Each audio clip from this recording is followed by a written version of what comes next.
KF-21 보람의 개발 과정에서 인도네시아와의 갈등은 단순한 재정 문제를 넘어 한국 방산사의 전환점을 알리는 거대한 사건으로 기록되고 있습니다. 미국의 군사 전문 매체 디펜스 뉴스는 인도네시아의 분담금 불이행과 기술 이전을 둘러싼 갈등을 집중적으로 보도하며 한국이 결국 현실적인 선택을 통해 새로운 길을 열었다고 전했습니다. 인도네시아는 애초에 사업 비용의 20%를 부담하기로 약속했지만 수년 동안 이를 지키지 못했고 2024년에는 무려 1조 원 규모의 추가 납부 불가를 공식적으로 선언했습니다. 한국은 이 같은 불확실성을 더는 감당할 수 없었고 결국 분담금을 대폭 축소해주는 대신 기술 이전 범위를 과감히 줄이는 조치를 단행했습니다. 이 과정에서 드러난 사실은 명확했습니다. 더 이상 한국이 인도네시아의 불안정한 태도에 끌려다니지 않고 사업의 주도권을 확고히 잡아야 한다는 교훈이었습니다. 이러한 변화는 곧 국제 언론의 시각에도 큰 반향을 일으켰습니다. 로이터 통신은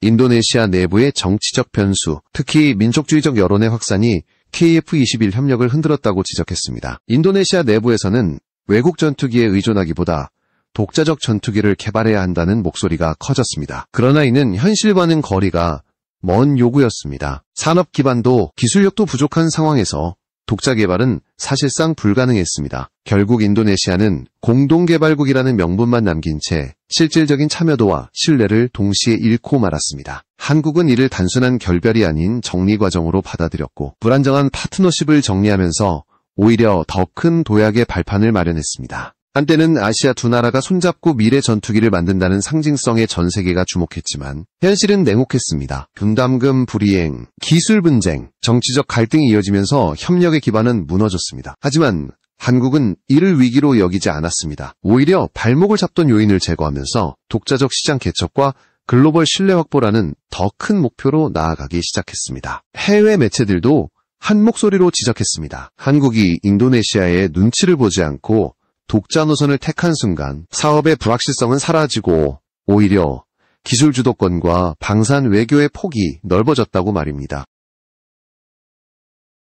지금 이 시점에서 가장 중요한 메시지는 분명합니다. 한국은 더 이상 동남아시아의 한 나라에 얽매이지 않고 스스로의 힘으로 인도네시아와의 동행이 마무리되는 것은 아쉬울 수도 있지만 그 빈자리를 훨씬 더 강력한 국가들이 채워주고 있습니다. 그리고 그 시작이 바로 유럽과 중동, 아시아 각국의 신뢰라는 점에서 이번 사건은 단순한 파국이 아니라 반대로 한국 방산사의 대도약을 알리는 신호탄이라 할 수 있습니다. 이제 한국은 인도네시아라는 불확실한 동반자를 정리하고 안정적이고 전략적인 국가들과 손을 잡으며 새로운 국면을 열어가고 있습니다. 유럽의 분위기는 이미 확연히 달라졌습니다. 폴란드는 K2 전차와 K9 자주포를 대규모로 도입하면서 한국을 믿을 수 있는 무기 공급국으로 인정했습니다. 단순히 구매에 그치지 않고 현지 공장 설립과 기술 이전 그리고 장기 유지 보수 계약까지 체결하면서 한국은 단순한 판매자가 아닌 진정한 파트너로 자리매김했습니다. 로이터 통신 역시 한국이 유럽의 전통적인 강자들을 제치고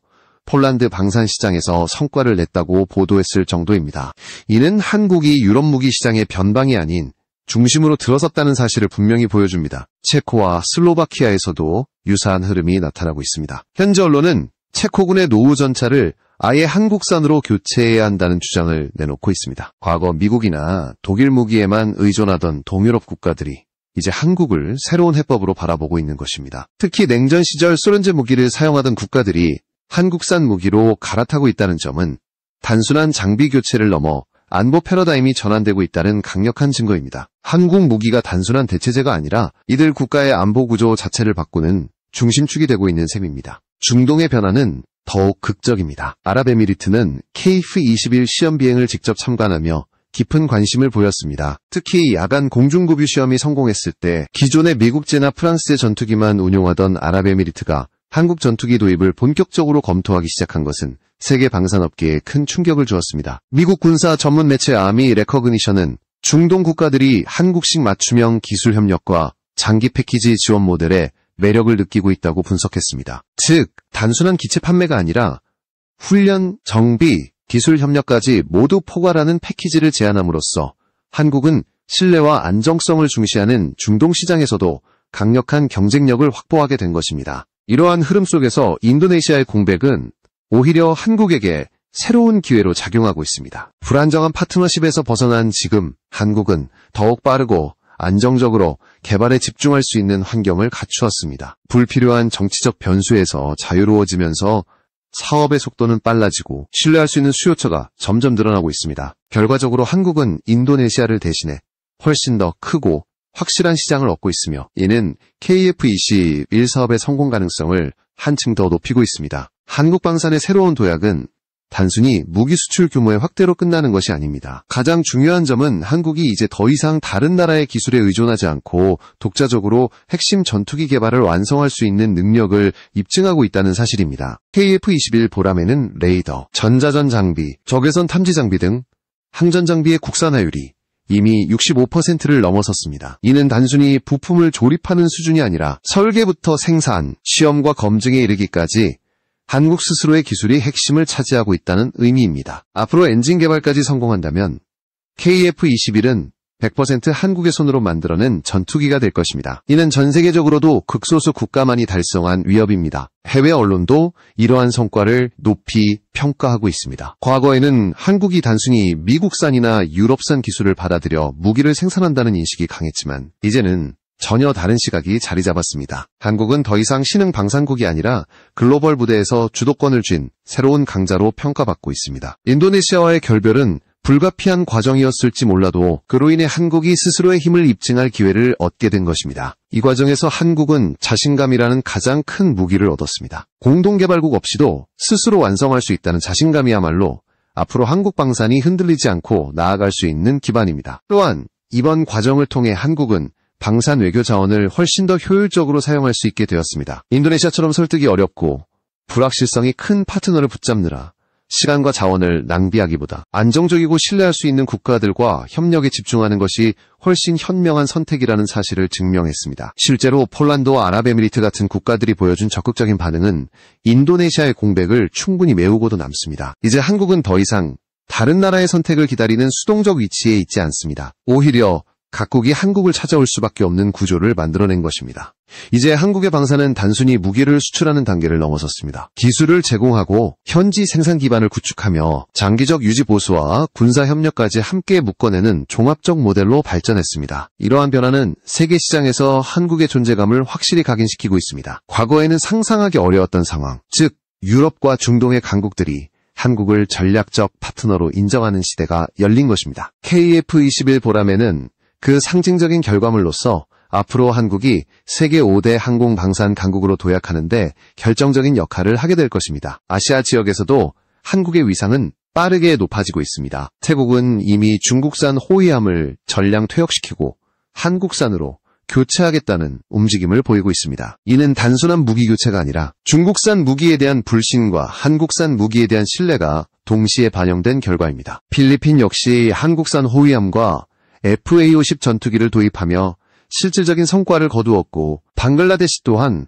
한국 무기에 꾸준히 관심을 보이고 있습니다. 이 흐름은 아시아 지역에서 한국 무기가 단순한 선택지가 아니라 표준으로 자리 잡고 있음을 보여줍니다. 과거의 한국은 기술을 빌려 쓰던 나라였다면 이제는 다른 나라에 기술을 제공하고 관리하는 위치로 올라선 것입니다. KF21 보람의 핵심 기술 성과는 그 자체로도 의미가 큽니다. 사거리와 탐지 능력을 크게 강화한 AESA 레이더, 전자전 장비, 적외선 탐지 장치 등 핵심 항전 장비의 국산화율이 65%를 돌파했습니다. 여기에 더해 엔진 국산화까지 성공한다면 KF21은 완벽히 우리 손으로 만든 전투기가 될 수 있습니다. 이는 단순히 항공기를 하나 만드는 차원을 넘어 한국의 항공 방산 역량이 세계 최고 수준에 도달했음을 증명하는 사건입니다. 해외 언론들도 이 점을 높이 평가하며 한국은 이제 글로벌 시장에서 변방이 아니라 중심이라고 강조하고 있습니다.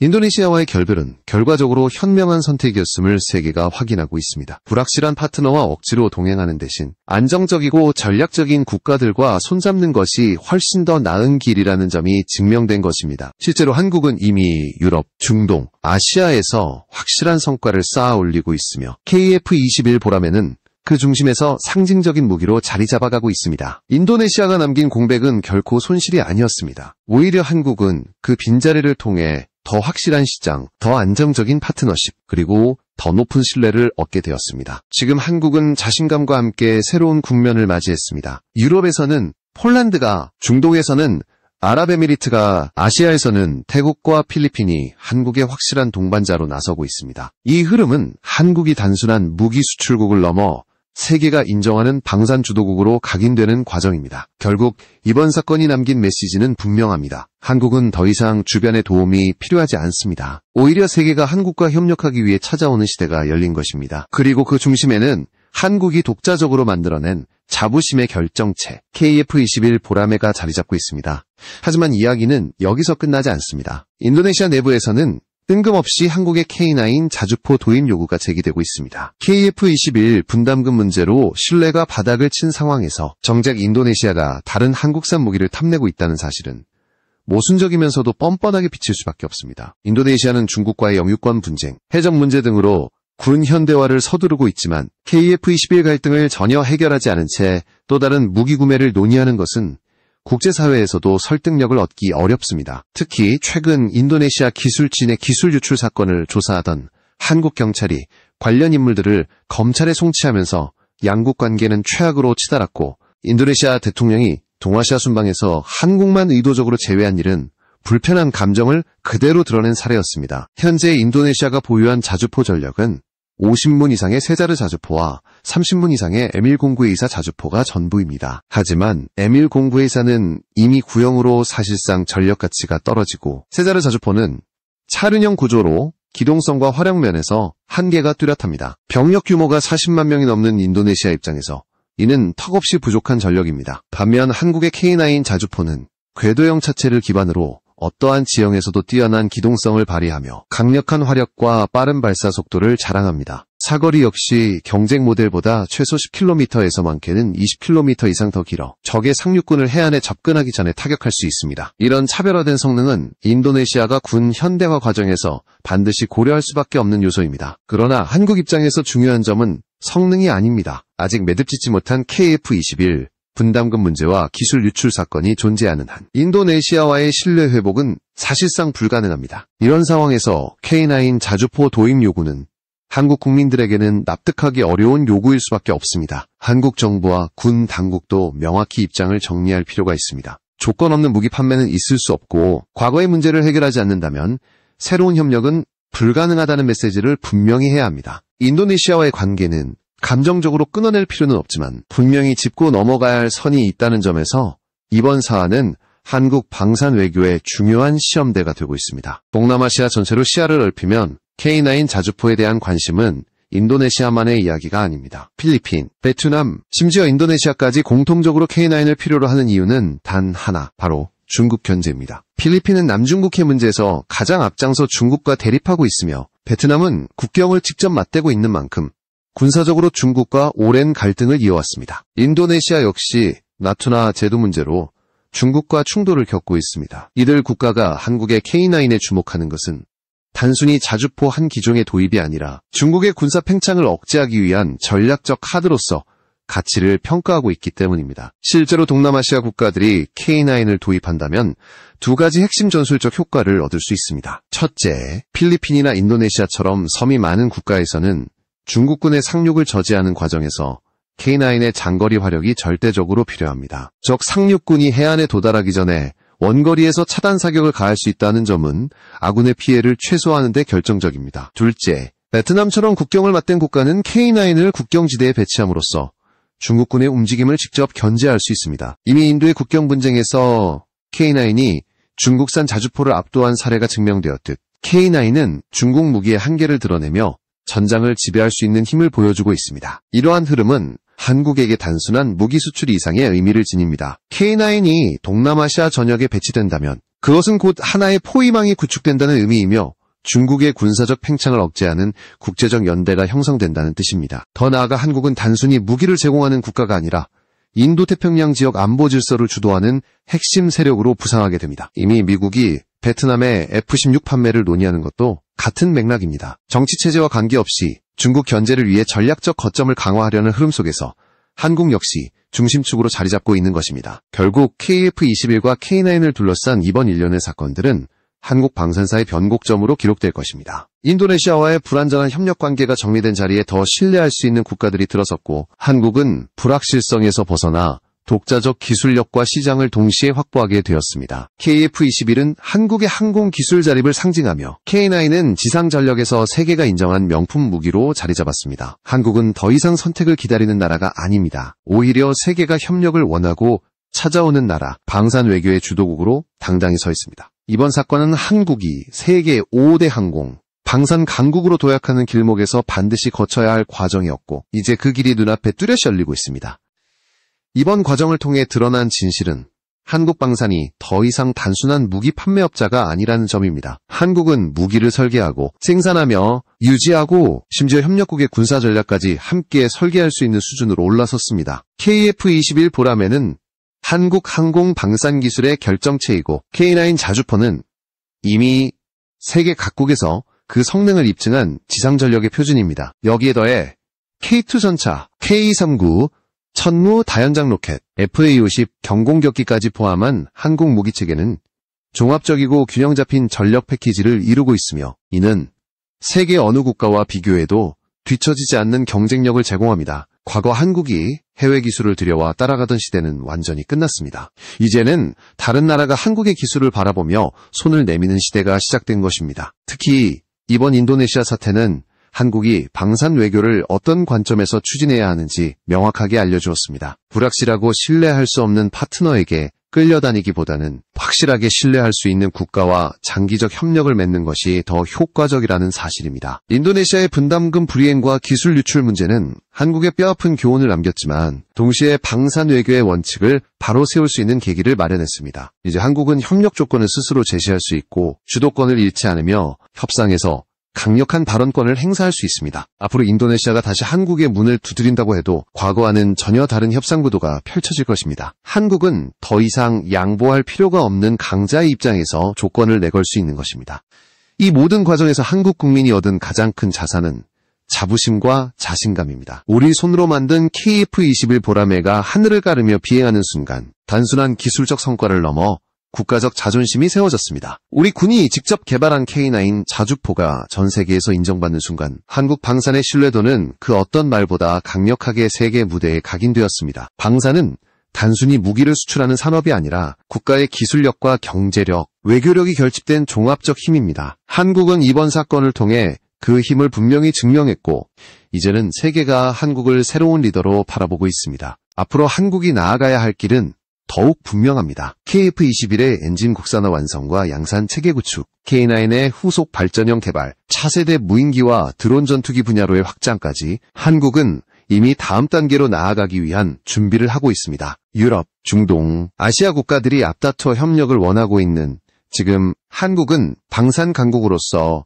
세계 안보 질서에 중요한 기여를 할 수 있는 위치에 서 있습니다. 불과 수십 년 전만 해도 전쟁의 잔재 속에서 무기를 수입하던 나라가 이제는 세계가 신뢰하는 공급자가 되었다는 사실은 놀라운 변화이자 감격스러운 현실입니다. 이번 인도네시아와의 갈등은 단순한 사건이 아닙니다. 그것은 한국이 스스로의 힘을 증명하고 독자적 기술력과 방산 외교의 주도권을 쥐게 된 거대한 전환점이었습니다. 인도네시아의 빈자리는 오히려 더 큰 기회로 채워졌고 한국은 더욱 강력해졌습니다. 이제 한국은 세계 5대 항공 방산 강국으로 도약하는 길 위에 서 있으며 KF-21 보라매와 K9 자주포는 그 여정을 상징하는 무기체계로 역사에 남게 될 것입니다. 우리 앞에 놓인 길은 도전일 수 있지만 이미 증명된 실력과 자신감을 바탕으로 한국은 그 길을 반드시 열어갈 것입니다. 그리고 세계는 더 이상 한국을 변방의 나라로 보지 않을 것입니다. 오히려 함께 나아가야 할 동반자, 신뢰할 수 있는 주도국으로 인정하게 될 것입니다. 이것이 바로 오늘 우리가 얻은 최종적인 교훈이며 한국 방산의 내일을 밝혀줄 희망의 메시지